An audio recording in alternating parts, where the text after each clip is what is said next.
Yes routine हमारी change हुई है, जिसकी वजह से अभी हम सारे मैनेज करने की कोशिश कर रहे हैं। उस रूटीन को वापस आता है, उसको खाना देता हूँ, मैं रोटी बनाता हूँ कि आप लोगों के जितने सवालात थे जिनके हम जवाबात नहीं दे सके, या कुछ ऐसे फेमस क्वेश्चंस जो कि बहुत बहुत बहुत ज्यादा लोग एक ही सवाल पूछ रहे हैं। What is the income requirement of a student and spouse and their children, कि मैं 40 साल का हूँ, क्या मैं आ सकता हूँ? कैसे हम स्कूल में उनको दाखिल कराएंगे? आप बताएंगे स्कूल में एडमिशन कैसे लेंगे? कंस्ट्रक्शन का यहाँ पे बहुत ज्यादा काम है, तो अगर आपको कोई प्लम्बिंग आती है या कोई आप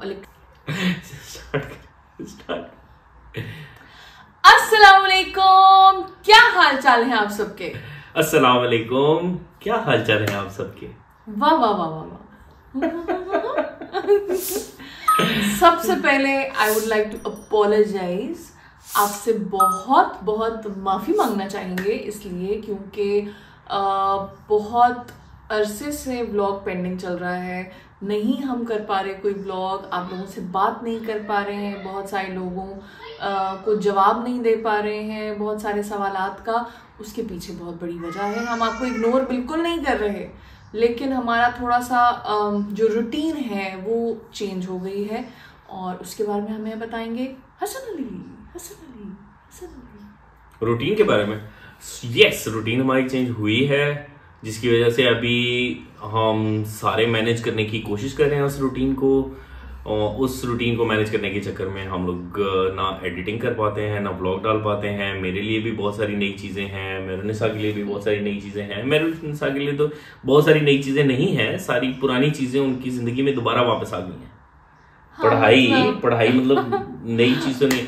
सो मेरुनिसा ने लैंग्वेज में एडमिशन ले लिया है, जिसकी वजह से 6-7 घंटे के लिए वो हमारे लिए इस दुनिया में नहीं होती, और उस टाइम पे सारे बच्चे इस ही दुनिया में होती हूँ, और उस वक्त तक ये किसी खुशफहमी में मत रहे, आप पे मुसल्लत रहूंगी मैं इंशाल्लाह ताला अज़ीज, इंशाल्लाह नहीं, आमीन सुम आमीन।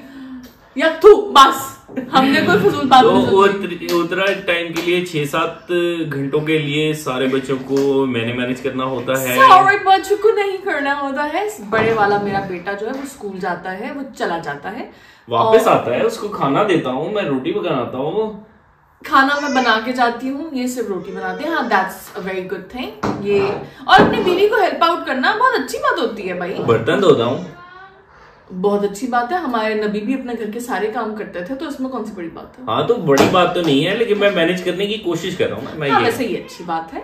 सो मुझे इन चीजों की आदत नहीं थी, तो इस वजह से मैनेज करने की कोशिश कर रहा हूँ मैं, और एडिटिंग टाइम से नहीं हो पाती, जिसकी वजह से हम नहीं कर पाते व्लॉग। आज का हमारा व्लॉग है किस चीज का? आज का हमारा व्लॉग इस बारे में है कि आप लोगों के जितने सवालात थे जिनके हम जवाबात नहीं दे सके, या कुछ ऐसे फेमस क्वेश्चंस जो कि बहुत बहुत बहुत ज्यादा लोग एक ही सवाल पूछ रहे हैं, हमने सोचा एक Q&A सेशन ही कर लेते हैं भाई। हम आपके सारे सवालों के जवाब दे देंगे ताकि किसी को हमसे कोई गिला शिकवा ना रहे, और अगर बीच में आपको टी टां टूं की आवाज आए तो समझ जाइएगा कि दूसरे कमरे में हमारे बच्चे रो रहे हैं। मैनेज नहीं हो पा रहे किसी से।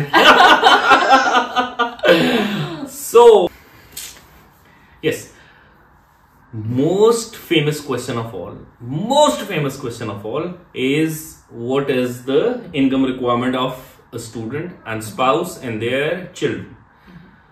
So what is the income requirement? अच्छा, बात ये है कि कुछ भी ऐसा नहीं है जो कि अवेलेबल नहीं है। हम आपको हेल्प आउट करते हैं, बहुत सारी चीज़ों के लिए गाइडेंस प्रोवाइड करते हैं, लेकिन ये रूल्स और रेगुलेशंस जो हैं वो हर कुछ दिन बाद या हर कुछ महीने बाद तब्दील हो जाते हैं। तो जस्ट टू टेल यू कि अगर कोई बंदा ये वीडियो 1 साल बाद या 10 साल बाद भी देख रहा है तो Migri.fi पे सारी इंफॉर्मेशन अवेलेबल होती है, ठीक है? अपडेटेड इंफॉर्मेशन वहाँ पे मौजूद होती है। So just go over there, और वहाँ पे आपको हर किस्म का टाइटल मिल जाएगा कि भाई मैंने स्टूडेंट वीज़ा अप्लाई करना है तो उसकी क्या रिक्वायरमेंट्स हैं, उसके ऊपर कितने पैसों की रिक्वायरमेंट है, कितने की स्टेटमेंट चाहिए, वो सब उस पर अपडेटेड इन्फॉर्मेशन आ जाती है। हमारा वक्त जो था उस वक्त जो रिक्वायरमेंट थी वो डिफरेंट थी, लेकिन 2024 में ये रिक्वायरमेंट दिसंबर में बदल गई थी। और ये रिक्वायरमेंट जो है ये हर म्यूनिसिपैलिटी यानी कि हर सिटी की बदलती है, हर जगह की चेंज होती है। हेलो, अस्सलाम वालेकुम, कैसे हो आप? आपने भी व्लॉग करना है? आप भी लोगों की हेल्प करना चाहते हो? जज्बा है, जज्बा बुलवतनी है आपके अंदर या फिर आपको सिर्फ ट्राइपॉड चाहिए? मैं आपको ये बता रही थी कि जो म्यूनिसिपैलिटी है उसके हिसाब से, यानी कि अगर एक बड़ा शहर है जैसे कि हेलसिंकी है, वांता है, एस्पो है, तामपुरे है, तो इनका एक अलग किस्म का स्टेटमेंट उसके लिए रिक्वायरमेंट है, क्योंकि लिविंग कॉस्ट बढ़ जाती है जब आप बड़े शहर में रहते हैं। लेकिन अगर आप छोटे शहर में रहते हैं, जैसे कि आप वासा में रहते हैं या किसी और कोई है, और भी बहुत सारे होंगे, लेकिन अगर आप छोटी म्यूनिसिपैलिटी में रहते हैं तो और कम हो जाएगी, और अगर उससे भी किसी छोटी म्यूनिसिपैलिटी में रहते हैं तो और कम हो जाएगा आपका स्टेटमेंट। तो ये भी आप जब किसी यूनिवर्सिटी में अप्लाई कर रहे हैं और आपको अगर कोई इनकम का प्रॉब्लम है कि आपके पास इतने पैसे जनरेट नहीं आप कर सकते, तो आप ये भी चीज़ की रिक्वायरमेंट ज़रूर देखें कि अगर आप किसी छोटे शहर का यूनिवर्सिटी चूज़ करते हैं तो फिर आपको वो वाली इनकम स्टेटमेंट डालनी पड़ेगी। ओके, तो अब क्या है वो इनकम की रिक्वायरमेंट, वो हमें बताएंगे हसन अली पढ़ के नीटवी.fi से। Thank you so much. के तो जो इनकम रिक्वायरमेंट है उसकी जो अपडेटेड लिस्ट है वो मैं आपके साथ शेयर कर देता हूँ, और साथ में मैं लिंक भी लगा दूंगा ताकि जिसने भी अपनी इनकम रिक्वायरमेंट को कैलकुलेट करना हो वो खुद ही अपनी इनकम रिक्वायरमेंट को, अपडेटेड इनकम रिक्वायरमेंट को कैलकुलेट कर सकता है। अभी भी कैलकुलेट कर सकता है, और इसके बाद साल के बाद भी कोई बंदा अगर वीडियो देख के लिंक खोलेगा तो उसको अपनी इनकम रिक्वायरमेंट वो कैलकुलेट कर सकेगा। सो इस वक्त फिलहाल 2025 अगस्त ही चल रहा है, सितंबर 2025 में जो income requirement of Helsinki area है, दैट इज स्टूडेंट के लिए 800 पर मंथ और 9600 जो है एक साल की रिक्वायरमेंट है। अगर 800 पर मंथ इस सूरत में कि अगर उन्होंने साल से कम अरसा रहना हो, और 9600 अगर साल की उन्होंने इनकम रिक्वायरमेंट शो करानी है तो साल की 9600 है। जो उनके स्पाउस है वो 7320 है, और पर मंथ के हिसाब से देखा जाए तो 610 यूरोस पर मंथ है, जबकि फर्स्ट चाइल्ड भी 610 यूरोस में है, second child 480 Euros per month के हिसाब से पूरे साल की दिखानी है, third child, fourth child, fifth child, जितने भी चाइल्ड आपको कहा है वो सारे 360 यूरोस पर मंथ के हिसाब से हैं, जो कि 4320 अ ईयर बनते हैं। अच्छा सर, मैं आपसे एक सवाल करना चाहूँगी, क्योंकि मुझसे बहुत सारे लोग ये पूछते हैं कि फॉर एग्जांपल हम मियाँ बीवी और हमारे 2 बच्चे हैं या 3 बच्चे हैं, तो वो क्या करेंगे? मियाँ जो फॉर इंस्टेंस कोई भी दोनों में से, मियाँ बीवी में से कोई जो एक स्टूडेंट है, तो वो स्टूडेंट अपना ऐड करेगा अपने पार्टनर के साथ अपनी इनकम को, और प्लस अपने जितने भी उनके बच्चे हैं, ऐसा ही है? Yes, exactly. और आज ही एक आई गेस किसी लेडी की तरफ से सवाल आया हुआ था, उन्होंने यही पूछा था कि हम किस तरह कैलकुलेट करेंगे। सो अगर तो जब तो आप वीजा अप्लाई करें उस वक्त आप सारों को ऐड करके, अगर एक पार्टनर 2 पार्टनर्स हैं, मियाँ बीवी, और उसके 2 बच्चे हैं, तो हम ऐड करेंगे 9600 प्लस 7320 सेकंड पार्टनर का, फर्स्ट चाइल्ड का 7320 एंड सेकंड चाइल्ड का 5760 यूरोस। इन सबको ऐड करके इतनी बैंक स्टेटमेंट हमने उनको दिखानी है for a year of spending. और अगर आपका थर्ड बेबी भी है तो वो है जी, आपको ऐड करने पड़ेंगे 4320, और थर्ड बेबी के बाद जितने भी बेबीज हैं उसकी सेम अमाउंट ही होगी, 4320। एंड ऑल्सो दूसरा एक और सवाल भी जो आज मुझे किसी ने पूछा था, जो कि बहुत इंपॉर्टेंट है, इसी से रिलेटेड है, कि उनके हस्बैंड स्टडीज पे चले गए हुए थे और उन्होंने अभी अपॉइंटमेंट बुक कराई हुई थी अबू धाबी में, सो वो कह रहे थे कि हम 1 महीने के बाद अबू धाबी हमारी अपॉइंटमेंट है, हम लोगों ने उधर जाना है, तो हम क्या अपने हस्बैंड जो मेरे गए हैं क्या उनके पैसे भी शो कराएंगे? सो नहीं, अगर हस्बैंड फिनलैंड में लैंड कर चुके हुए हैं तो बाकी जितने पीछे रह गए हैं सिर्फ उतनी ही बैंक स्टेटमेंट आपने शो करानी है, क्योंकि वो यही कह रही थी कि मेरे हस्बैंड जो है ना अपने हिस्से के काफी पैसे कैश में लेके एक्सचेंज करा के जा चुके हैं। तो ये टिप भी है और एहतियात भी है कि जब भी आप पैसे एक्सचेंज कराएं तो आप उसकी तमाम रसीदें रखें, आपने कौन कौन से एक्सचेंज से पैसे चेंज कराए हैं, क्योंकि जब आप यहाँ फिनलैंड आएंगे और सपोजिटली आपके पास ज्यादा पैसे हैं, सपोज 5,000 यूरो है, 5,000 यूरो को भी कोई हाथ नहीं लगाएगा, कोई बैंक हाथ नहीं लगाएगा। वो सबसे पहले आपसे कहेंगे हमें इसका प्रूफ दिखाएं, क्या ये पैसे आपने अपने बैंक से निकाले। आपको अपनी स्टेटमेंट भी दिखानी पड़ेगी और आपको जो वेस्टर्न यूनियन या जो भी एक्सचेंज है उस एक्सचेंज की रिसीट्स भी दिखानी पड़ेंगी। उसके बाद ही कोई बैंक आपके पैसे जमा करेगा, अदरवाइज वो आपके पैसे जमा ही नहीं करेंगे। आपको कैश इन हैंड लेके घूमना पड़ेगा जहां पे भी आप जाएंगे। सो दैट्स रिस्की, तो आप रिसीट्स जरूर साथ रखें। ये है हेलसिंकी मेट्रोपॉलिटन एरिया के लिए। दूसरा जो है जो बकाया अदर सिटीज हैं उनको भी 2 हिस्सों में डिवाइड किया हुआ है, एक लार्ज सिटीज में डिवाइड किया हुआ है और एक स्मॉलर सिटीज में डिवाइड किया हुआ है। बाकी हर एक स्टूडेंट की जो इनकम रिक्वायरमेंट है वो सब में सेम है, 800 Euros per month and 9600 Euros per year.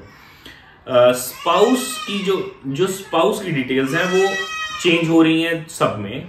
जो हेलसिंकी मेट्रोपॉलिटन एरिया है वो 610 यूरोस है, उसके बाद 550 यूरोस है, और जो अदर सिटीज हैं, जो स्मॉलर सिटीज हैं, वो 520 यूरोस पर मंथ के हिसाब से कैलकुलेट करते हैं। इसी तरह चाइल्ड में भी जो है 40 यूरोस की कमी के साथ उन्होंने 40 यूरोस एंड 30 यूरोस की कमी के साथ उन्होंने बनाया हुआ है, जो कि हेलसिंकी मेट्रोपॉलिटन एरिया, और इसका स्क्रीनशॉट भी मैं साथ लगा दूंगा यहाँ पे या यहाँ पे, ताकि आप लोग देख सकें। अच्छी वीडियोस में ऐसे ही होता है तो मैं लगा दूंगा और मैं लिंक भी अटैच कर दूंगा ताकि आप लोग जो भी इसको देखे वो इसको इससे फायदा उठा सके। सो लिंक इसलिए लगाऊंगा ताकि आगे आने वाले फ्यूचर में भी अगर कुछ चेंज होता है तो वो स्क्रीनशॉट को ना देखें, वो लिंक को देख के अपना अच्छा सा कैलकुलेट कर सकें। अच्छा जी, ये एक क्वेश्चन है। सॉरी एक और बात, क्योंकि कुछ ऐसी ग्रुप्स हैं जिनके अंदर मैं भी हूँ, जो कि पाकिस्तान के और फिनलैंड के ग्रुप्स हैं, तो उनमें एक सवाल और एक बहुत ज़्यादा क्वेरी चलती है कि भाई क्या वो वाकई ही पैसे चेक करते हैं? तो जी हाँ, वो वाकई ही पैसे चेक करते हैं। आप जब अपने एयरपोर्ट पे आते हैं वो लिटरली आपका सब कुछ चेक करेंगे कि क्या आपके पास वाकई वो पैसे अभी भी अवेलेबल हैं आपके बैंक में। और दूसरी बात, ऐसा भी हो सकता है, नेसेसरी नहीं है लेकिन ऐसा हो सकता है, क्योंकि ये प्रैक्टिस आजकल हो रही है, वो कहेंगे कि जी भाई निकाल के दिखाइए पैसे अभी, कि क्या अभी निकल सकते हैं आपके मोबाइल से वो पैसे। तो आप प्लीज इसका जो भी जुगाड़ आपने करना है वो करके आइएगा। ये मत करिएगा कि मैं पाकिस्तान से किसी को फोन करूंगा तो वो यहाँ पे भेजेगा। मोबाइल से मुराद के आपके जो वीजा डेबिट कार्ड्स हैं या क्रेडिट कार्ड्स हैं, क्रेडिट कार्ड्स में तो पैसे निकल ही आते हैं, उसमें तो कोई प्रॉब्लम नहीं है, लेकिन वीजा डेबिट कार्ड में समटाइम्स प्रॉब्लम आती है कि अगर आपने अपने बैंक को कॉल करके परमिशन नहीं दी कि मैं ऑनलाइन ट्रांजैक्शन किसी और मुल्क में कर सकता हूं या नहीं कर सकता, तो वो आपको जो है ना बैंक फैसिलिटेट नहीं करता। तो आप अपनी ऐप से, हर बैंक की ऐप के अंदर जो है ना इंटरनेशनल ट्रांजैक्शन की ऑप्शन होती है, इंटरनेशनल ट्रांजैक्शन अपनी हर बंदा अपनी बैंक की ऐप से ऑन करके निकले।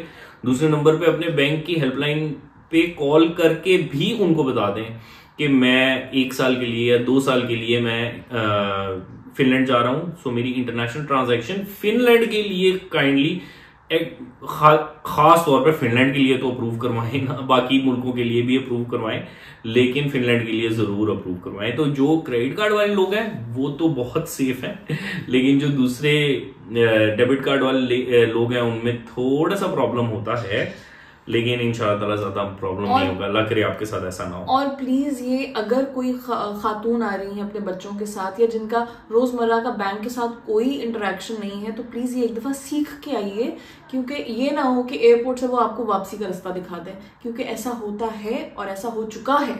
तो इसलिए we don't want any problem for you people. Yes, so ये वाला क्वेश्चन इनकम रिक्वायरमेंट वाला तो यहाँ पे खत्म है। दूसरा एक बहुत ही लोगों का पसंदीदा सवाल कि मैं 40 साल का हूं, क्या मैं आ सकता हूं?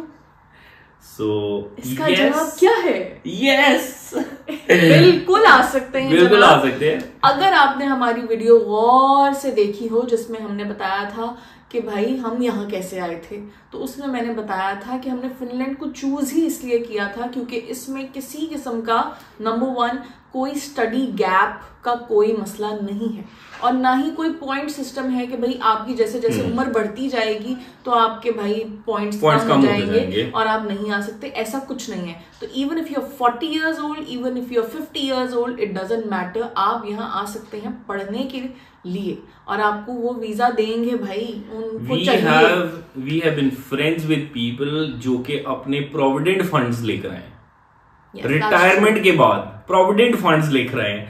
सो अगर वो आ सकते हैं तो 40 years old, वो आप तो यंग है तो आप तो आ ही सकते हैं, और हम लोग भी 40 years old से हम तो बहुत पीछे हैं, बहुत पीछे।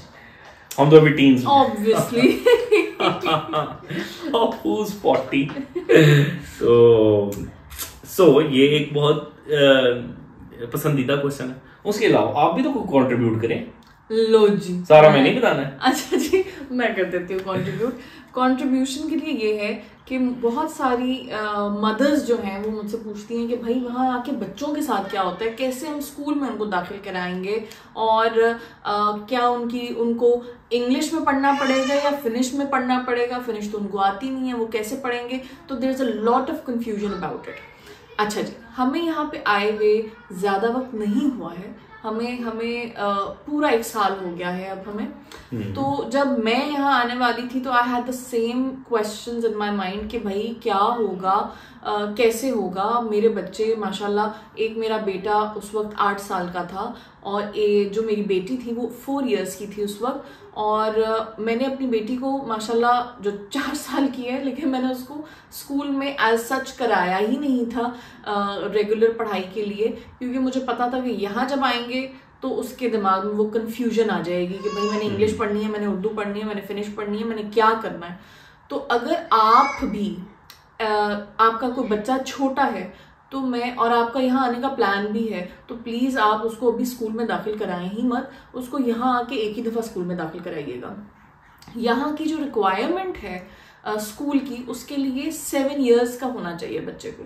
7 साल का बच्चा होता है तो उसकी रेगुलर स्टडीज शुरू होती हैं, जिस तरह की 1, 2, 3, 4 क्लास में वो जाता है। आपकी बात कर रहा हूँ, 7 years में रेगुलर स्कूल शुरू होता है, लेकिन 4 years में ये लोग डे केयर के लिए लेना शुरू कर देते हैं। उसमें भी 4 years के बाद नो 10 months के बाद वो लेते हैं। लेकिन नॉर्मली वैसे जो उसका रेगुलर पीरियड है ना, वो 4 years के बाद कहते हैं कि अगर आप आइडियली वो कहते हैं कि आइडियली 4 years के बाद अगर आप बच्चे को स्कूल डे केयर में दें तो दैट्स गुड। वैसे 10 months के बाद वो एक्सेप्ट करना शुरू कर देते हैं। इसका प्रोसेस ये है कि मैंने कुछ बोलना है। ओह यस सर, हौसला, you are free to say anything. हाँ जी, सॉरी। 10 months के बाद बच्चा जो है वो डे केयर में जा सकता है, और उसके बाद when the child is 6 years old उसको स्कूल में नहीं दाखिल कराते, लेकिन उसका जो डे केयर होता है वो ही उसको जो बेसिक्स होती हैं वो सिखाना शुरू कर देते हैं। जिस तरह हमारे प्ले ग्रुप के बाद आप नर्सरी में सपोज चले जाते हैं तो ABC सिखाते हैं, आपको पेंसिल पकड़ना, आपको लिखना सिखाते हैं, तो ये वाली रिक्वायरमेंट शुरू हो जाती हैं 6 years of age में। थोड़ा सा बहुत माइनर डिफरेंस है मेरी और आपकी बात में, ज्यादा डिफरेंस नहीं है। जी। आप गुस्सा कर गई हैं बस, लेकिन वैसे ना हमने ना उनको सही बातें बतानी है, वो हम पर पूरा यकीन किए बैठे हैं, तो हमें उनको सही गाइड करना है। रेक्टिफाई कर देंगे एलडी अगले वाले व्लॉग में, इतना मसला नहीं है। खैर, और बहुत शौक आ रहा है बोलने का। जी बोलिए। और आप प्लीज ये भी बताएं कि हाँ नहीं आप भी बता दें। नहीं आपको भी थोड़ा कंट्रीब्यूट करने का मौका है। Please go ahead. आप बताएं कि स्कूल में एडमिशन कैसे लेना। एडमिशन एडवर्टाइजमेंट एडमिशन कैसे लेना। स्कूल में एडमिशन लेने का सबसे पहले आप, क्योंकि जब यहाँ आ जाएंगे तो आप डीवीवी कराते हैं अपना, तो डीवीवी में ये होता है कि उनको पता चल जाएगा, उनके जो आपका वो जो उनका सिस्टम है उसको पता चल जाएगा कि आप कहाँ रहते हैं और आपके कितने बच्चे हैं। तो वो आपको फिर बता देंगे कि हाँ जी अगर अब आपने स्कूल जाना है तो फिर आपको क्या करना पड़ेगा। डीवीवी वालों से ही आप राब्ता करेंगे। आप उनको कह दें जब आप अपना डीवीवी बनवाएंगे कि मैं अपने बच्चे को स्कूल दाखिल कराना चाहता हूँ या कराना चाहती हूँ, तो मुझे क्या करना है। तो वो कहेंगे कि फलानी वेबसाइट पे, क्योंकि हर म्यूनसिपैलिटी की और हर एरिया की डिफरेंट होगी, वो आपको एक कहेंगे कि आपको एक ईमेल आएगी। आप उस ईमेल से क्या होगा, या आपको स्कूल की ईमेल आएगी या तो आपको किसी नर्स की ईमेल आएगी, ठीक है जी। वो आपको ईमेल करेंगे। ईमेल वो वाला प्रोवाइड कीजिएगा जो कि आप रेगुलर यूज करेंगे, ठीक है, क्योंकि यहाँ पे मोस्टली लोग फोन पे बात नहीं करते, वो लोग ईमेल करते हैं। अच्छा, अब वो आपको कहेंगे कि अच्छा जी आपने अब अपने बच्चे का मेडिकल टेस्ट कराना है, आपने बच्चे को डॉक्टर के पास लेके जाना है, वहां पे जाके टेस्ट हो जाएंगे उसके, उसमें ब्लड टेस्ट लेंगे वो। और अगर आप किसी ऐसे मुल्क से आ रहे हैं जहाँ पे एक्सरे की रिक्वायरमेंट है तो आपका वो एक्सरे भी करेंगे बच्चे का। अच्छा जी, लेकिन मेडिकल कराने से पहले इम्पॉर्टेंट है, नेसेसरी है, मैंडेटरी है कि उसका केला कार्ड बना हुआ हो, ठीक है। तो जब वो केला कार्ड बन जाएगा तभी आप जाके ये सारे टेस्ट करवाएंगे अपने। तो जब आपका केला कार्ड बन जाएगा बच्चे का तो आप आराम से उसके टेस्ट करवा सकते हैं। लेकिन फॉर इंस्टेंस अगर केला कार्ड बच्चे का डिले हो गया है किसी सूरत में और आपका केला कार्ड अवेलेबल है तो उस पर भी आप बच्चे का जाके टेस्ट करवा सकते हैं, क्योंकि ये बिल्कुल इनिशियल है। आप उनको बाद में नर्स को या डॉक्टर को बता सकते हैं कि भाई हमने अप्लाई किया हुआ अभी तक आया नहीं, लेकिन हम बच्चे को स्कूल भेजना चाहते हैं। करंट लग रहा है। अच्छा मेरी जान निकल गई, पता नहीं क्या हो गया, मेरे केला कार्ड में कोई मसला हो गया है, पता नहीं क्या हो गया। चार्जिंग पे लगाया, करंट मारना शुरू कर दिया। जी जी सर। छेड़ा मुझे सर, मैं बात कर लूं उनसे। तो बच्चे का मेडिकल टेस्ट होगा, रिपोर्ट्स आपको नहीं मिलेंगी, ठीक है, और आपको जरूरत भी नहीं है रिपोर्ट्स की। वो सीधा रिपोर्ट्स चली जाएंगी या तो टीचर के पास, और अगर इन केस आपके पास आ भी जाती हैं रिपोर्ट्स या आपको वो कह देंगे हाँ जी जी हमने टेस्ट ले लिया है, तो फिर आपसे टीचर खुद ईमेल पे राब्ता करेगी। टीचर आपसे ईमेल पे राब्ता करेगी और आपको कहेगी कि ये स्कूल है जो कि आपका जहां भी घर होगा उसके 3 किलोमीटर्स के डायमीटर सर्कमफ्रेंस के अंदर अंदर वो होगा स्कूल कहीं ना कहीं। तो जरूरी नहीं है कि अगर आपके 3 किलोमीटर के रेडियस व्हाटएवर, अगर आपके व्हाटएवर नहीं, ओके जी रेडियस, अगर आपके घर के बिल्कुल सामने भी स्कूल है, जरूरी नहीं है कि आपके बच्चे का वहीं पे एडमिशन हो, क्योंकि उनके पास उसकी सीट भी होनी चाहिए। और हो सकता है कि वो स्कूल हो जी 5 क्लास से लेके 10 क्लास तक और आपके बच्चे ने अभी 3 क्लास में जाना हो, तो जरूरी नहीं है कि वहीं पे एडमिशन हो। खैर, तो ये तो हो गया एडमिशन, वो जाएगा। और ऐसा नहीं है कि जिस क्लास में फॉर इंस्टेंस मेरे बेटे ने अब 3 क्लास में जाना था, जब उसका एडमिशन हुआ उसने 3 क्लास में जाना था, मैंने उनको बताया उसके टीचर को कि इसने 3 क्लास में जाना है, उन्होंने कहा ठीक है फाइन। बच्चा स्कूल जाएगा और वहां पे 1 साल, पूरा 1 साल वो वहां पे फिनिश सीखेगा, क्योंकि उसके बाद यहाँ पे सारी पढ़ाई सिर्फ और सिर्फ फिनिश में ही की जाती है। English as a second language सिखाई जाती है यहाँ पे, और आपकी जो अपनी लैंग्वेज है, जो मदर टंग है, उर्दू है, पंजाबी है, हिंदी है, अरबिक है, कुछ भी है, आपको वो भी बहुत जो बड़े म्यूनसिपैलिटीज हैं जिस तरह की हेलसिंकी है, वांता है, वहां पे तो मोस्टली मतलब 90% ऑफ लैंग्वेजेस वो आपको ऑफर करते हैं कि जी हम ये भी साथ सिखाएंगे आपके बच्चे को, ताकि आपके बच्चे का जो रूट लैंग्वेज है, वो जो मदर टंग है, वो उससे उसका ताल्लुक ना टूटे, which is a very big thing. ये पाकिस्तान में भी नहीं होता, ये कहीं पे मैंने किसी और मुल्क में नहीं देखा कि वो आपको ये भी ऑफर करा रहे हो, क्योंकि पाकिस्तान मैंने कभी भी नहीं सोचा था कि मैं यहाँ आऊंगी और मेरा बच्चा उर्दू पढ़ेगा, लेकिन वो ऑफर कराते हैं आपको। So for the first year the kid is going to learn Finnish, और आप ये परेशान मत हो कि भाई वो कैसे करेगा, वो कर लेगा। वो आपसे ज्यादा बेहतर सीख सकता है, बिकॉज बच्चों का जो सीखने का जो लेवल होता है वो ज्यादा आपसे बहुत ज्यादा बेहतर होता है। मेरी जो आजकल जो चेंज हुई है सारी रूटीन, वो इसीलिए हुई है क्योंकि मैं फिनिश सीख रही हूँ और मेरा दिमाग खराब हो चुका है उसको सीखने में। हुआ exactly. पालियान हुआ। तो ये है कहानी एडमिशंस की। अच्छा, एक और बात, जो मदर्स मुझे कहती हैं कि नहीं हम नहीं चाहते कि हमारे बच्चे पे बोझ पड़े और हम चाहते हैं वो इंग्लिश ही सीखे, आप उसके लिए लाइफ बहुत स्ट्रेसफुल बना रहे हैं, मिजरेबल। हाँ, तो प्लीज इंग्लिश से आप उसकी जान छुड़वा दें। इंग्लिश इवेंचुअली वो सीख ही लेगा यहाँ पे, ठीक है। इसलिए क्योंकि ऐसा नहीं है कि यहाँ पे सिखाते नहीं इंग्लिश, लेकिन उसके लिए ज्यादा जरूरी है कि वो फिनिश सीखे।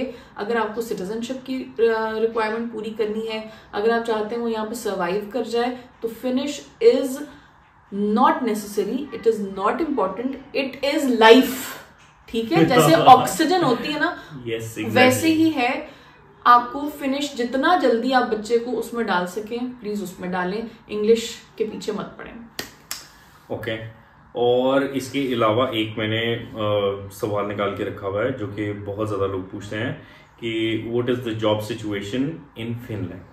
Oh my God, the most epic question. इसमें तो लाइटें होनी चाहिए, डिशुम डिशुम डिशुम ऐसे वाला सीन होना चाहिए। अभी तक मेरी एडिटिंग इतनी अच्छी नहीं हुई कि मैं लाइटिंग वाला जो ना वो डाल सकूं, लेकिन अगर मैं चाहूं तो मैं सीख सकता हूं। खैर, what is the job situation in Finland. मैं पहले भी काफी सारी 2-3 वीडियोस में ये बात बता चुका हूं कि जॉब सिचुएशन फिनलैंड में बहुत बुरी नहीं है, जितनी यूट्यूब पे नजर आती है या सोशल मीडिया पे नजर आती है इतनी बुरी नहीं है, अगर आपके पास राइट स्किल्स हैं। उससे भी ज्यादा बुरी है, ठीक है। मैं इसको और अच्छे तरीके से बताती हूँ। जितना आपने बुरा सोचना है ना, उसके बाद उसको रेज टू पावर 1000 कर लें, उतना, एक सेकंड, उतना ही बुरा है। लेकिन अगर आप हमारी बातों पे अमल नहीं करेंगे तो okay, thank you so much.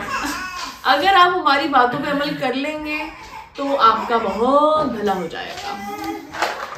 तो फिनलैंड की जॉब सिचुएशन कुछ ऐसी है कि जॉब्स हैं यहाँ पे, बट यहाँ पे जॉब से मैचिंग राइट स्किल्स नहीं है। और उसी कैटेगरी में हम लोग भी ये उसी कैटेगरी में फॉल करते हैं। जॉब्स दोनों तरह की हैं, व्हाइट कॉलर जॉब्स भी हैं, ब्लू कॉलर जॉब्स भी हैं और जॉब्स भी हैं। जो व्हाइट कॉलर जॉब्स हैं उनके लिए जो सबसे बड़ी मिसिंग रिक्वायरमेंट है वो फिनिश लैंग्वेज है। अगर आपको फिनिश लैंग्वेज आती है, there are hundreds of opportunities. अगर आपको फिनिश लैंग्वेज आती है तो अपॉर्चुनिटीज बहुत ज्यादा हैं, आप उसमें से कहीं ना कहीं फिट हो ही जाते हैं, कहीं ना कहीं पे आप उसकी जो इंटरव्यू है उसको क्रैक कर ही लेते हैं। लेकिन अगर आपको ऑड जॉब से आप भी अपना खर्चा चलाना चाहते हैं तो भी बहुत सारी ऑप्शंस हैं, जिसमें से सबसे बड़ी ऑप्शन वोल्ट एंड फूडोरा है, जो कि मोस्टली लोग ये वोल्ट एंड फूडोरा करते हैं, जिसमें लैंग्वेज की कोई जरूरत नहीं। दूसरी बड़ी ऑप्शन यहाँ पे पोस्टी और अदर कुरियर सर्विसेज हैं, उसमें भी लोग, बहुत सारे लोग उसके साथ अटैच हैं और उनके जो रोजमर्रा के खर्चे हैं वो भी चल रहे हैं। उसके अलावा जो तीसरी बड़ी चीज आती है वो क्लीनिंग कंपनीज हैं, जैसे कि सोल हो गई और इस तरह की और भी क्लीनिंग कंपनीज हैं। उनके अंदर भी बहुत ज्यादा लोग जॉब्स करते हैं, लेकिन बहुत सारी उसमें थोड़ा बहुत नखरे करते हैं कि लैंग्वेज आनी चाहिए, इस तरह के मसाइल होते हैं। और उसके बाद फिर ये जो रेस्टोरेंट की जॉब्स होती हैं, रेस्टोरेंट की जॉब्स बहुत ज्यादा रेस्टोरेंट की जॉब्स हैं, लेकिन उसमें भी बेसिक फिनिश आनी चाहिए तो ही रेस्टोरेंट में लोग जाके लगते हैं, अदरवाइज नहीं लग पाते। रेफरेंस की कमी होती है, लैंग्वेज की कमी होती है। लेकिन हमें क्या स्किल लेकर आनी चाहिए। नंबर 1, अगर लैंग्वेज सीख सकते हैं, लैंग्वेज सीख के आए। नंबर 2, अगर लैंग्वेज नहीं सीख के आ सकते तो 3, 4, 5 ऑप्शंस में से कोई एक ऑप्शन जरूर लेकर आए। मोबाइल रिपेयरिंग का कोर्स करके आए, किसी और टेक्निकल चीज का कोर्स करके आए, जैसे बार्बर का कोर्स करके आए हैं आप, कुकिंग का कोर्स करके आए हैं, पिज्जा मेकिंग का कोर्स करके आए, इस तरह की किसी भी चीज का कोर्स करके आए। या फिर यहाँ पे एक बहुत ज्यादा जॉब्स यहाँ पे अवेलेबल होती हैं इस सेक्टर की, जिसको कहते हैं फोकलिफ्ट ड्राइवर, या फिर छोटी क्रेन्स जो लोग चला सकते हैं, जिसमें 2 लीवर्स होते हैं और उन लीवर्स के थ्रू जो है ना आपने उसकी चीजों को मैनेज करना होता है। तो फोकलिफ्ट में भी वही होता है। अगर ये इनमें से कोई भी एक चीज आप सीख के आते हैं, हाँ, एक बहुत नया रिवाज इस वक्त चल रहा है जिसकी रिक्वायरमेंट भी बहुत ज्यादा है, जो इलेक्ट्रिक स्कूटी रिपेयर मैकेनिक जो है, बहुत काम है इसका, बहुत ज्यादा काम है। जॉब भी मिल जाएगी, जॉब नहीं भी मिलती कोई मसला नहीं, आप खुद ही स्कूटीज रिपेयर कर करके भी बेच सकते हैं। सो ये भी एक बहुत बड़ा काम है। मैं बीच में कुछ ऐड करना चाहती हूँ। कंस्ट्रक्शन का यहाँ पे बहुत ज़्यादा काम है, तो अगर आपको कोई प्लम्बिंग आती है या कोई आप इलेक्ट्रिशियन का काम जानते हैं, या अगर नहीं भी जानते तो प्लीज़ सीखिए लकड़ी का काम करना, क्योंकि यहाँ पे तो घर बिल्डिंग्स बनती ही लकड़ी की हैं। तो ये वाला सारा, अगर इसका आपके पास कोई सर्टिफिकेट होगा, कोई डिप्लोमा नहीं है, तो आप कहीं से बनवा लीजिए। अगर आपको छोटा मोटा भी कोई काम आता है, वेल्डिंग का काम यहाँ पे बहुत ज़्यादा चलता है, वेल्डिंग बहुत ज़्यादा है। तो ये वाले सारे काम जो हैं, जिनको हम बहुत छोटा काम या लेबर का काम समझते हैं, उनकी यहाँ पे बहुत वैल्यू है, एंड दे पे you very good, very well. ठीक है, thank you so much for subscribing, thank you so much for watching our videos, and thank you so much for trusting us और अपने इतने सारे सवाल पूछने के लिए। थैंक यू so much हमारे 500 सब्सक्राइबर्स करने के लिए। यस, तो थैंक यू सो मच, और प्लीज हमारे सब्सक्राइबर्स बढ़ाते रहिए ताकि हम फाइनली मोनेटाइज हो जाए और हम आपको ज्यादा अच्छा कंटेंट दिखा सके। हाँ, थैंक यू। और आज की वीडियो में बस इतना ही। ये मैक्सिमम नंबर ऑफ क्वेश्चंस जो हम इस बार ले सके, लेकिन हम एक और जो है ना, हम एक और वीडियो बनाएंगे जिसमें हम और क्वेश्चंस लेंगे। लेकिन हम आपको उससे पहले हम आपको बता देंगे कि भाई हमने कोई Q&A सेशन करना है, तो फिर आप हमें उसके हिसाब से और क्वेश्चंस भेज दीजिएगा, ताकि फिर हम वो सारे अपने वीडियो में डाल दें। Thank you. Okay, bye bye.